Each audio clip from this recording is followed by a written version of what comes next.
C'est maintenant le temps d'écouter le pain spirituel du jour qui nous est apporté par notre pasteur Teddy, à qui on souhaite la bienvenue.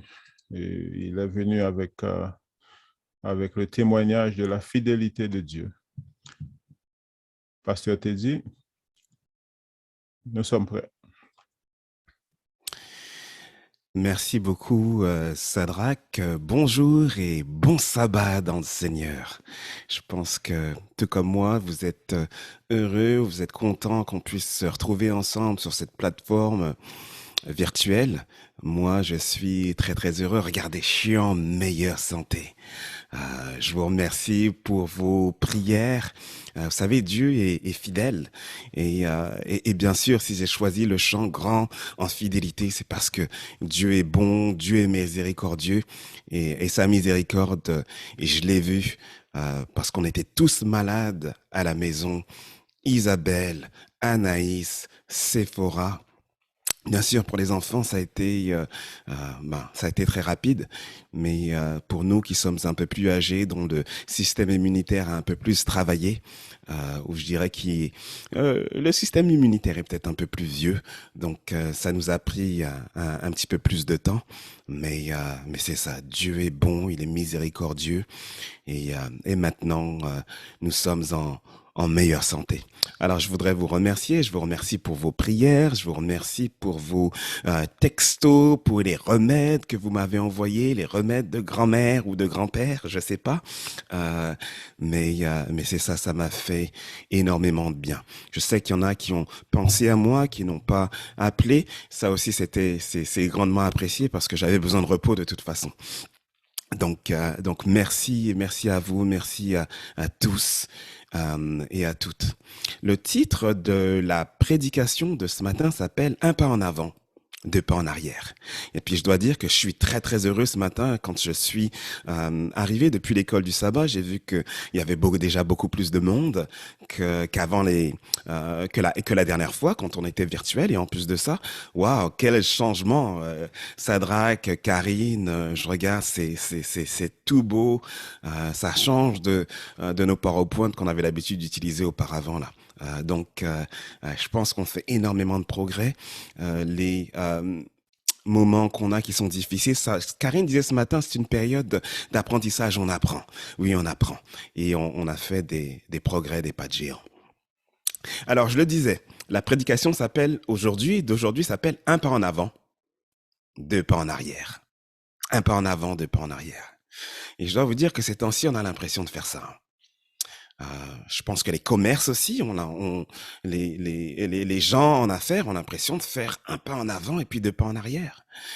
Quand on voit toutes les politiques du gouvernement qui sont appliquées, on a l'impression de faire un pas en avant et puis finalement un pas en arrière encore ou plusieurs pas en arrière.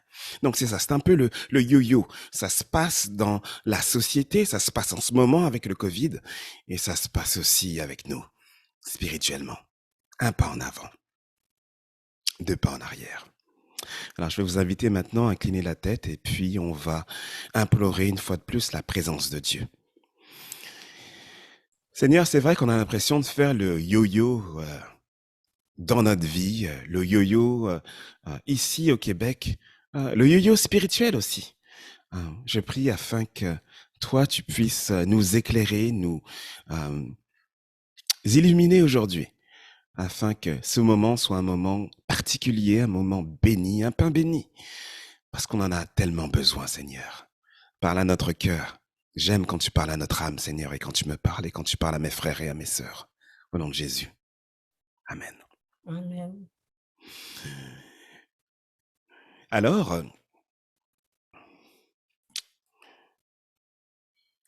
je ne sais pas si vous vous souvenez, il y a quelque temps, on a commencé à aborder ce thème du retour de l'exil.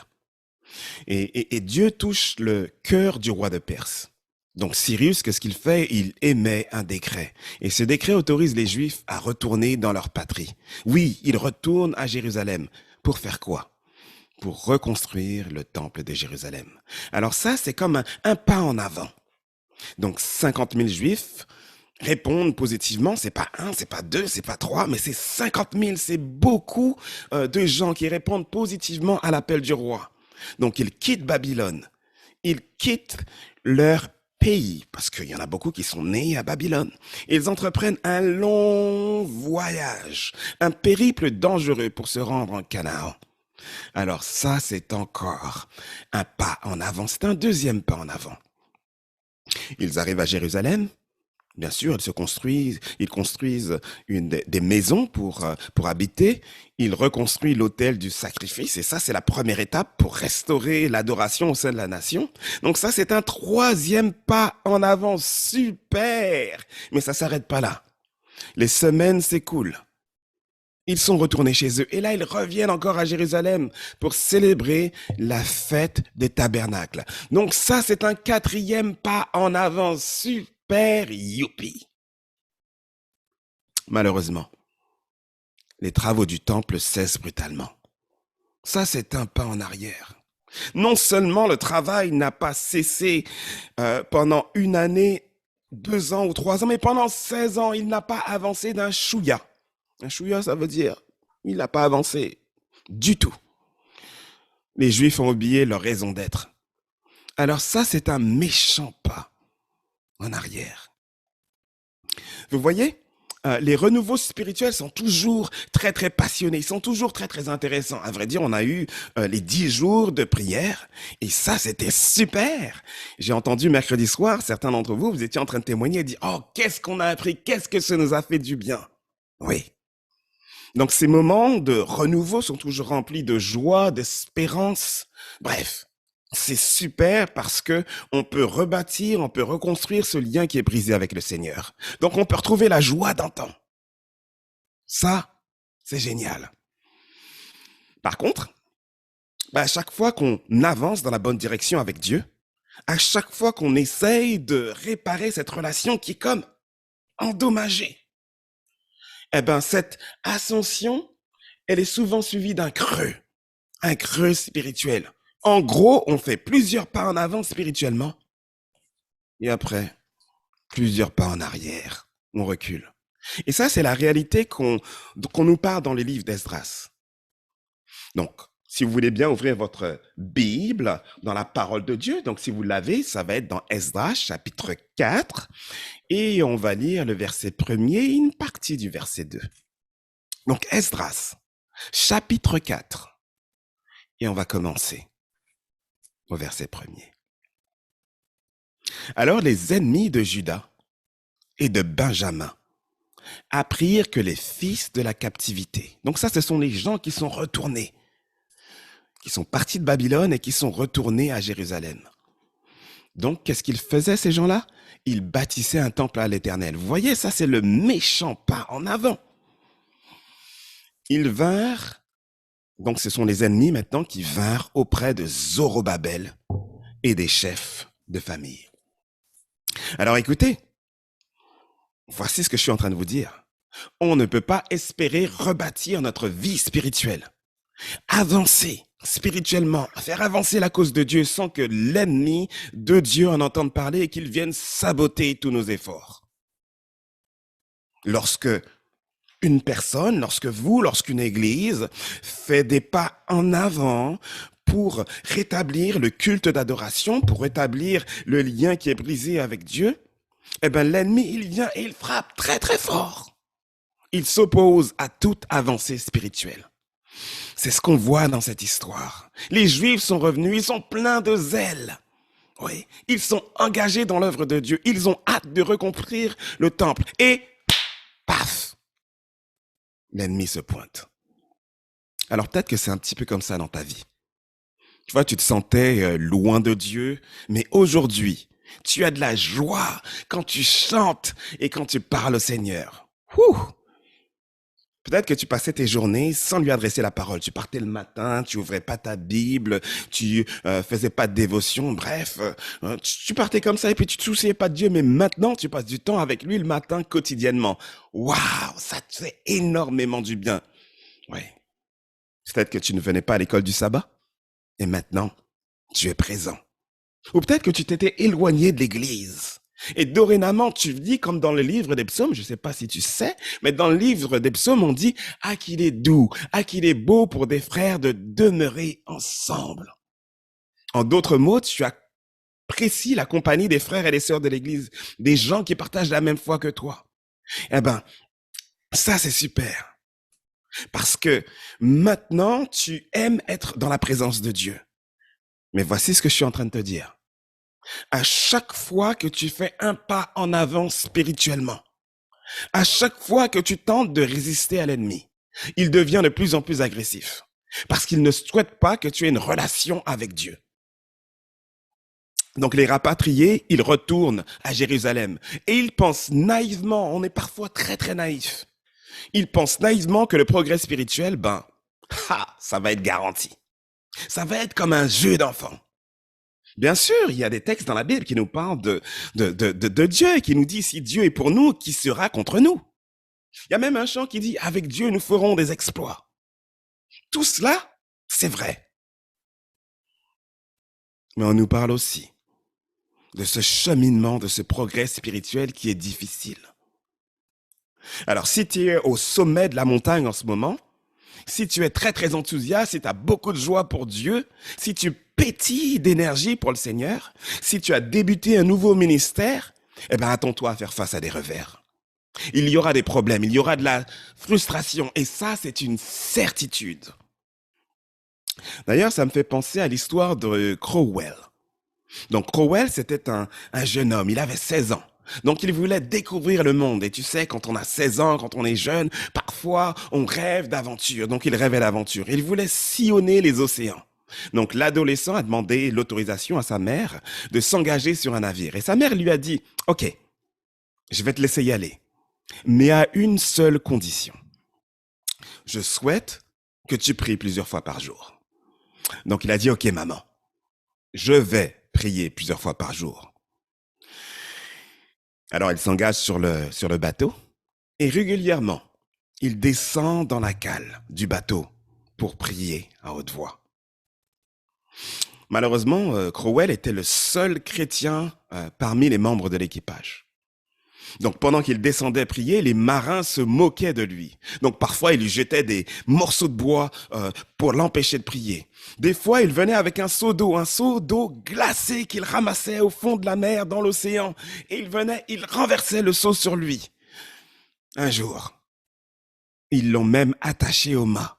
Et ils lui ont infligé 39 coups de fouet. Ouh, ça fait mal. Mais pourtant, Crowell a continué à prier parce qu'il avait promis à sa mère. Alors les matelots en avaient assez, ils voulaient arrêter ces balivernes. Du moins, eux, ils pensaient que c'était des balivernes. Alors, un jour, ce qu'ils ont fait, ils ont attaché une corde autour du corps de Crowell et ils l'ont jeté par-dessus bord en plein milieu de la mer. Donc Crowell était en train de nager. Il nageait à chaque fois pour se rapprocher du bateau. Mais quand il arrivait très très proche, il prenait une perche, une longue perche, un long bâton, et il le poussait dans l'océan. Alors là, Crowell était épuisé. Et finalement, il a prié. Et il a dit, Seigneur, bon papa, s'il te plaît, renvoie mon corps à ma maman. Et dis-lui que j'ai été fidèle au Christ, fidèle à Jésus. Crowell pensait qu'il allait mourir. Ce jeune homme était radical pour Dieu. Il avait pris la ferme décision que peu importe les conséquences, il suivrait son Seigneur. Et c'est pour cela que l'ennemi s'est opposé à lui de manière très très vigoureuse. À chaque fois que tu fais des progrès spirituellement, il faut attendre que l'ennemi va te lancer des flèches afin que tu puisses reculer en arrière. Alors, l'ennemi a plusieurs tactiques. Et dans ce texte d'Esdras, nous allons voir ces tactiques. Premièrement, la première tactique de l'ennemi, elle est décrite dans le verset 2. Alors, continuons. Ils vinrent auprès de Zorobabel. et des chefs de famille lui dirent, « Nous bâtirons avec vous, car comme vous, nous invoquons votre Dieu. Et nous lui offrons des sacrifices depuis le temps d'Esarhaddon, roi d'Assyrie, qui nous a fait monter ici. » Donc l'offre semblait authentique, mais il y avait un hic. Je ne sais pas si tu connais assez bien l'histoire d'Israël, mais les Israélites étaient partis en exil pendant 70 ans. Pendant cette période, le roi d'Assyrie, il a fait ramener des gens pour s'installer dans le pays, pour pas que le pays soit vide. Et il y a des étrangers qui sont arrivés d'Assyrie.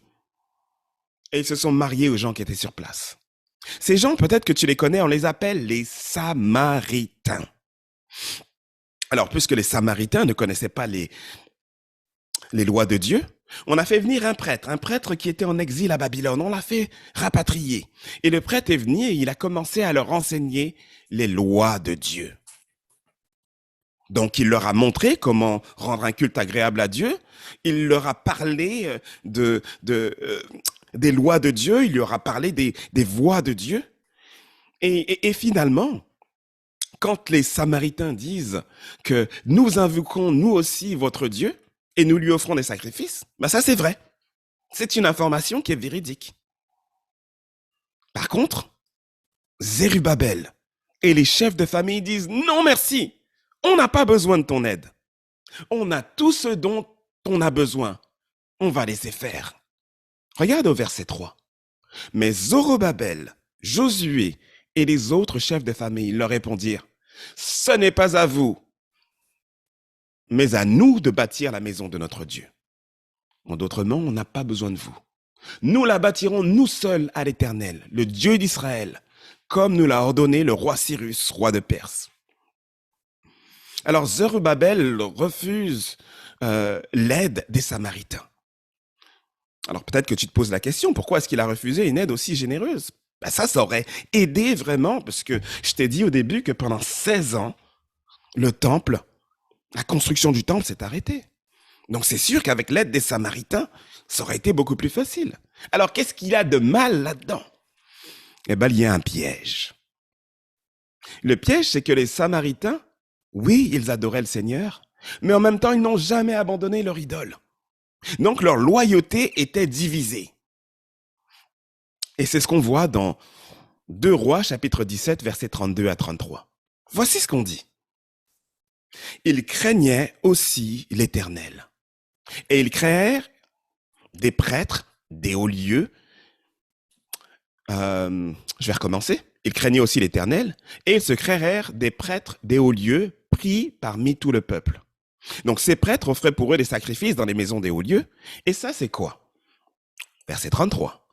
Ainsi, ils craignaient l'Éternel et ils servaient en même temps leur Dieu d'après la coutume des nations, d'où on les avait transportés. En gros, ils servaient Dieu, mais ils servaient aussi leur Dieu. Donc la nouvelle communauté, elle est là, elle s'est installée à Jérusalem, mais elle est très très fragile. Alors Zorobabel et les autres leaders, ils refusent cette offre généreuse parce que bien que la proposition est attrayante, il y a beaucoup de risques. C'est trop dangereux pour la communauté. Donc, qu'est-ce qu'ils font? Ils refusent cette alliance. La première tactique de l'ennemi, c'est la tentation du compromis. En gros, il y a beaucoup de pression pour compromettre nos valeurs. Donc, il y a des pressions dans le monde, il y a des pressions à l'école, il y a des pressions au travail, il y a des pressions partout pour compromettre nos valeurs. Et c'est sûr qu'on est censé accueillir les autres et on est censé leur montrer les voies de Dieu, mais en même temps, on doit veiller à ce que le cœur, le fondement de nos croyances soit préservé. En d'autres mots, on doit résister au monde. Alors peut-être que vous vous demandez comment résister à la tentation du compromis. C'est simple. Voici comment Zorobabel a fait. Premièrement, il n'était pas seul. On nous dit qu'il avait rassemblé d'autres personnes avec lui. Donc, pour résister au compromis, pour résister à la pression du monde, il vaut mieux être en groupe. Vous savez, Il y a un adage qui dit « diviser pour mieux régner ». Mais il y a aussi un autre adage qui dit « l'union fait la force ». Alors Satan, qu'est-ce qu'il fait? Il essaye de nous diviser, il essaye de nous dire qu'il vaut mieux rester à la maison, il essaye de nous dire qu'il faut mieux nous isoler du groupe, nous isoler de l'église. Mais on est plus faible quand on est seul. La deuxième chose, pour résister au compromis, c'est que Zorobabel est clair sur les intentions de Dieu. Il sait qu'il doit construire un temple. Donc, lorsqu'on est clair sur les intentions de Dieu dans notre vie, c'est plus facile de faire sa volonté. Le problème, c'est qu'il y a beaucoup de gens qui ne sont pas clairs sur les intentions de Dieu dans leur vie. Ils ne connaissent pas la volonté de Dieu pour eux. Soyez clairs sur les intentions de Dieu. Et la troisième chose, vous connaissez, hein, vous avez entendu ça, la fin justifie les moyens. Ben ça, c'est pas vrai. Bien que Zorobabel aurait pu construire le temple beaucoup plus facilement, beaucoup plus rapidement, eh bien, il est resté intègre en obéissant au Seigneur. La fin ne justifie pas les moyens. Donc, lorsqu'on résiste au compromis, lorsqu'on ne fait pas de compromis, ben, l'ennemi ne s'arrête pas comme cela. Maintenant, il a d'autres approches, il est un peu plus subtil et des fois, il est beaucoup plus agressif. Regardez, on continue le verset 4. Alors, les gens du pays découragèrent le peuple de Juda. Alors l'ennemi, il est tenace. Il n'accepte pas de réponse négative, il n'accepte pas de refus. Et là, il utilise un autre outil, une autre tactique. Et cette tactique-là, c'est le découragement. Alors ici, on n'expose pas vraiment comment est-ce qu'il a fait ça. Mais peut-être que les gens du pays ont dû se dire, à quoi bon reconstruire le temple de Jérusalem? On ne va pas s'embêter à faire ça. Parce qu'il a déjà été détruit. Ça sert à rien. On n'est pas capable. Ou peut-être qu'ils se sont dit, pourquoi s'embêter à avoir un temple? Après tout, on a déjà un hôtel. C'est déjà un bon début. On n'a pas besoin d'un gros bâtiment de toute façon. Donc Satan utilise le découragement, il chuchote à nos oreilles. D'ailleurs, il le fait dans nos familles, il le fait à la maison, il le fait au travail, il le fait à l'église. Parfois, les parents se disent, ah, les enfants sont ingrats. Il n'apprécie pas mes efforts. Ou mon mari est ingrat, il n'apprécie pas mes efforts. Parfois c'est vrai, mais parfois c'est faux. Parfois les gens entendent une voix qui leur dit « Ah, démissionne. Quelqu'un d'autre va s'occuper de ce ministère, on n'a pas besoin de toi. » La personne s'est engagée. Elle a dit « Oui, Seigneur. » Puis après ça, elle démissionne. Elle brise l'engagement qu'elle a fait envers Dieu. Pourquoi? Parce qu'il y a comme une voix qui lui parle et elle est découragée. Il y a d'autres fois, on entend quelqu'un qui nous dit « Regarde, ton travail, c'est inutile, c'est insignifiant. Tu fais même pas de différence. Laisse ça aux autres. » Donc Satan fait tout pour décourager le chrétien, pour le critiquer et le faire sortir de l'église. En gros, il veut dérailler les efforts du Seigneur. Et tous les moyens sont bons pour arriver à sa fin. Ouais, tous les moyens sont bons. Alors, est-ce que cela, pour autant, ça veut dire que toutes les critiques sont mauvaises? Je ne pense pas. Il y a un prédicateur américain qui s'appelle Chuck Swindoll et voici ce qu'il dit. Il dit, si vous n'êtes jamais critiqué, il y a de fortes chances que vous n'allez rien faire d'important. En gros, parce que vous êtes un leader, parce que vous êtes un dirigeant, parce que vous êtes une mère de famille, parce que vous êtes un père de famille, parce que vous êtes un employé, ben vous allez toujours être critiqué à certains moments. Maintenant, voici ce qu'il avance. Un leader avisé va évaluer la critique qui est formulée. Et qu'est-ce qu'il va faire? Il évalue cette critique en prenant compte de l'esprit et de l'attitude avec laquelle elle est formulée. Alors, il y a des gens qui critiquent juste pour critiquer. Ça, c'est leur travail. Ils font ça, ils critiquent tout le temps. Mais il y a des gens qui critiquent et qui ont des bonnes raisons d'émettre des critiques. Donc qu'est-ce qu'il faut faire? Il faut évaluer l'esprit. Est-ce que c'est un esprit pour détruire? Ou est-ce que c'est un esprit, quelqu'un qui a à cœur votre famille, à cœur votre travail, à cœur le ministère, à cœur l'église à laquelle vous appartenez? Donc, et il continue, il dit, si vos opposants écoutent la voix de Dieu, vous faites mieux de les écouter. Mais d'un autre côté, s'ils n'écoutent pas la voix de Dieu, nous ne devons permettre à nulle autre personne que Dieu d'arrêter le travail. Donc, apprenez à garder les yeux fixés sur le Seigneur et à faire sa volonté. Si vous êtes au centre de la volonté de Dieu un jour à la fois, vous ferez la volonté de Dieu chaque jour de votre vie. Donc, faire la volonté de Dieu chaque jour. Et bien sûr, évaluer les critiques. Il y a un texte dans Jacques qui dit que si on a besoin de sagesse, qu'on la demande à Dieu, afin que Dieu puisse nous instruire. Si vous voulez avoir beaucoup de sagesse, lisez les livres de Proverbes, lisez l'Ecclésiaste. Dieu donne énormément de conseils. Maintenant, la troisième tactique, c'est l'intimidation. Verset 4, on continue. Alors les gens du pays découragèrent le peuple de Juda. Et ils firent quoi? Ils l'intimidèrent pour l'empêcher de bâtir. Alors il va parler un petit peu de peur aujourd'hui. Il a parlé d'intimidation.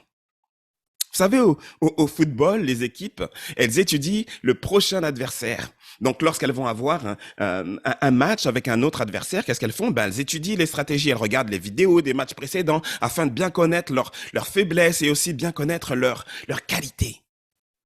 Donc, après avoir étudié toutes ces vidéos, qu'est-ce qu'elles font? Elles établissent le meilleur plan de match, la meilleure stratégie pour vaincre l'opposant. Je dois vous dire que en ce moment, on fait la même chose au hockey, mais je pense pas que les équipes de la Ligue, de la NFL, étudient beaucoup le plan de match du Canadien. On a un nouvel entraîneur et on nous a dit il faut pas s'attendre à gagner la Coupe Stanley avant plusieurs années. Il y en a pas de plan de match en ce moment. D'ailleurs, on est les derniers de la Ligue. Bref. Satan, lui, qu'est-ce qu'il fait? Il a un film. Il a plusieurs films sur vous et sur moi. Il connaît nos points faibles, il connaît nos faiblesses. Et qu'est-ce qu'il fait? Il fait tout pour nous faire réagir. Il sait ce qu'on aime, il sait ce qu'on déteste, il sait ce qui est bon, il sait ce qui est mal, il sait comment nous faire réagir et il sait comment nous lancer des fléchettes avec précision. Et parfois, pouf, on explose. Donc parfois, il utilise le compromis. Lorsque ça fonctionne pas, le compromis, il utilise le découragement. Et lorsque le découragement ne fonctionne pas, il utilise l'intimidation, la peur. La peur est une arme puissante. Les politiciens l'utilisent tout le temps. La peur de mourir. La peur de passer sa vie seul. La peur d'être congédié, de perdre son travail. La peur d'être rejeté. Les ados en ce moment. La pression sociale, la pression des pairs. Être comme les amis. La peur d'être rejeté du groupe. La peur de ne pas être assez bon. La peur d'être jugé. La peur, la peur, la peur. Il y a des gens qui utilisent la peur pour vous faire faire des choses. Regardez ce que Jésus dit au sujet de la peur. Jésus dit dans Matthieu chapitre 10, verset 28, « Ne craignez pas ceux qui tuent le corps et qui ne peuvent tuer l'âme. Craignez plutôt celui qui peut faire mourir l'âme et le corps dans la géhenne. » En d'autres mots, craignez Dieu plutôt que de craindre les hommes. Et Jésus nous fait comprendre que le cheminement chrétien, il n'est pas facile. Parfois, on pense que le cheminement chrétien, c'est comme si on se promène dans un jardin de roses. C'est tout beau, c'est tout facile. Mais les Écritures, elles nous disent autrement. Elles nous disent que Satan est comme un lion rugissant et qu'il cherche à nous dévorer. Donc, qu'est-ce qu'il fait? Il utilise la peur. Il utilise nos craintes. Il utilise nos faiblesses. Et là, les ennemis de Dieu instillent la peur dans le cœur du peuple de Dieu pour l'empêcher de construire. Mais Jésus nous avait prévenus. Dans Matthieu 24, il dit « Tout cela ne sera que le commencement des douleurs », versets 8 et 9. Il dit « Alors on vous livrera au tourment et l'on vous fera mourir et vous serez haïs de toutes les nations à cause de mon nom. » « C'est pas toujours facile, l'évangile. » 1 Corinthiens 15, verset 1. « 1 Corinthiens 15, verset 1. » 1 Corinthiens 15, verset 1. « 1 Corinthiens 15, verset 1. » 1 Corinthiens 15, verset 1. « 1 Corinthiens 15, verset 1. » C'est pas toujours facile, l'évangile. Je ne sais pas si vous avez déjà entendu parler de John Wesley. Mais John Wesley, c'était un prédicateur du 19e siècle hors pair. Il a baptisé des milliers de personnes. C'était un évangéliste incroyable. Alors un jour, John Wesley, il suivait une route et il s'est rendu compte que après 3 jours complets, ça faisait 3 jours qu'il était en chemin, personne ne l'avait persécuté. Donc John Wesley était alarmé, il est descendu de son cheval parce qu'on lui avait pas envoyé de briques ni d'œufs. Et là, il a commencé à prier, il a dit, Seigneur, peut-être que j'ai péché contre toi, peut-être que je suis sur la mauvaise voie, Seigneur. Seigneur, dis-le-moi, sonne mon cœur. Donc il était en train d'intercéder. Et là, de l'autre côté de la clôture, il y a un homme qui a entendu Wesley en train de prêcher, en train de prier plutôt. Alors il a ramassé une brique qui était juste à côté, et là il a dit, je vais t'apprendre à prier, maudit prédicateur méthodiste. Pouf. Il a lancé une brique. Fort heureusement, la brique est tombée juste à quelques centimètres de Wesley. Et Wesley a dit, oh, merci Seigneur, merci, je suis toujours en ta présence. Écoutez, les hommes de Dieu, ils savent qu'ils vont faire face à des tribulations. Ils savent qu'ils doivent s'attendre à des revers de la médaille. Ils savent qu'ils vont faire face à une persécution violente. Ils savent qu'il y a de l'opposition lorsqu'on choisit d'être dans le plan de Dieu. Pourquoi? Parce que lorsqu'on est dans le plan de Dieu, on s'oppose au plan du diable. Maintenant, la 4e tactique. Alors la 4e tactique, on la voit dans le verset 5. Et voici ce qu'on nous dit. Donc les ennemis de Dieu, on nous parle toujours des ennemis de Dieu, ils gagnèrent à prix d'argent des conseillers pour faire échouer son entreprise. Et il en fut ainsi pendant toute la vie de Cyrus, roi de Perse, et jusqu'au règne de Darius, roi de Perse. Alors qu'est-ce qu'ils font? Ils achètent des gens. Ils les payent pour qu'ils puissent mentir.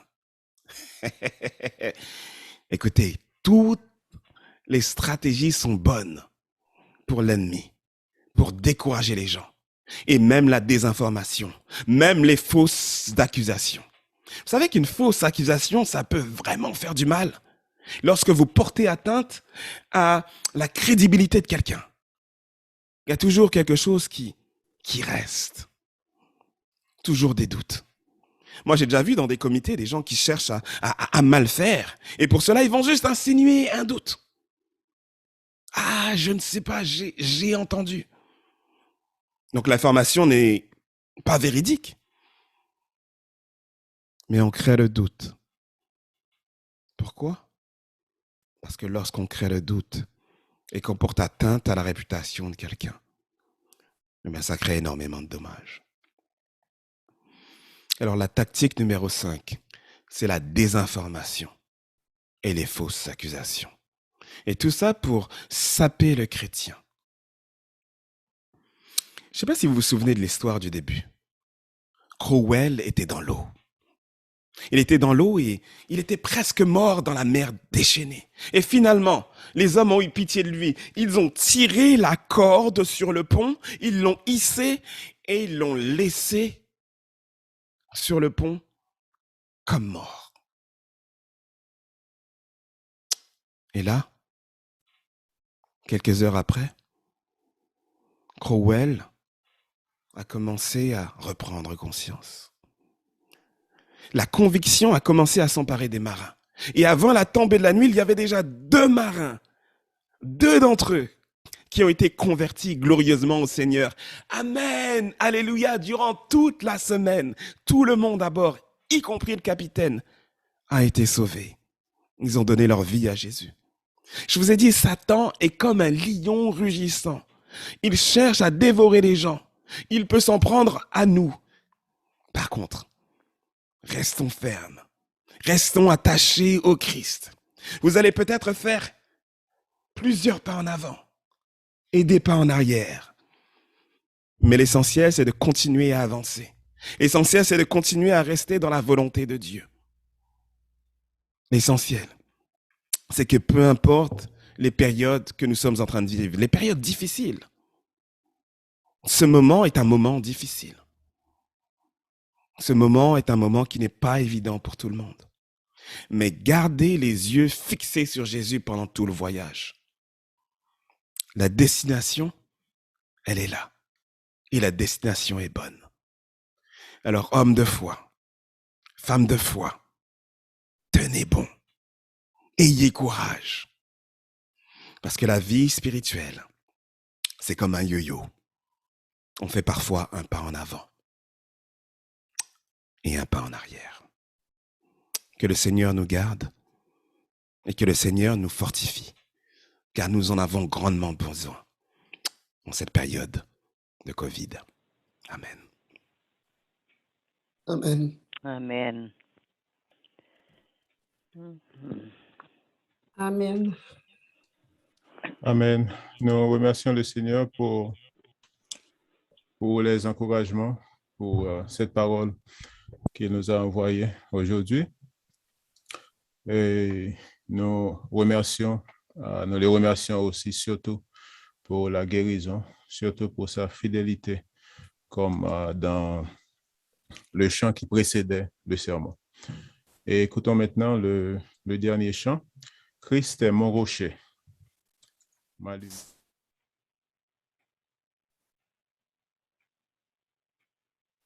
Christ est mon rocher, ma lumière et mon sauveur, je ne crains rien.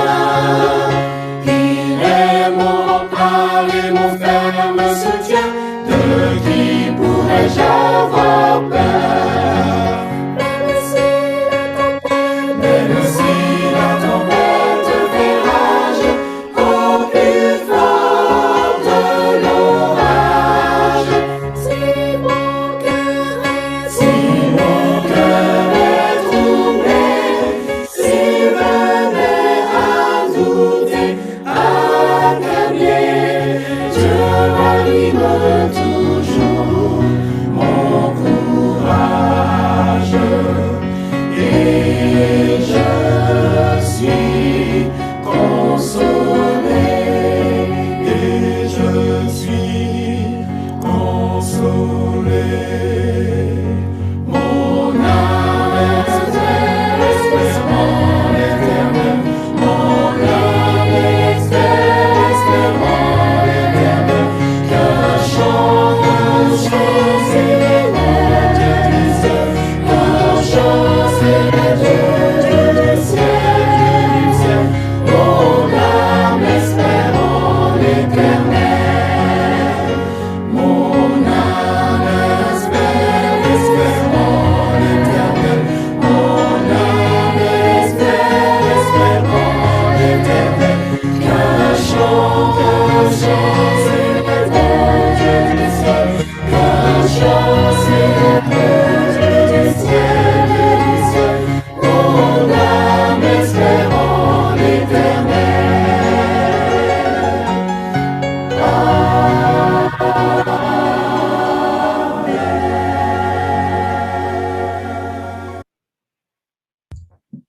Amen. Amen.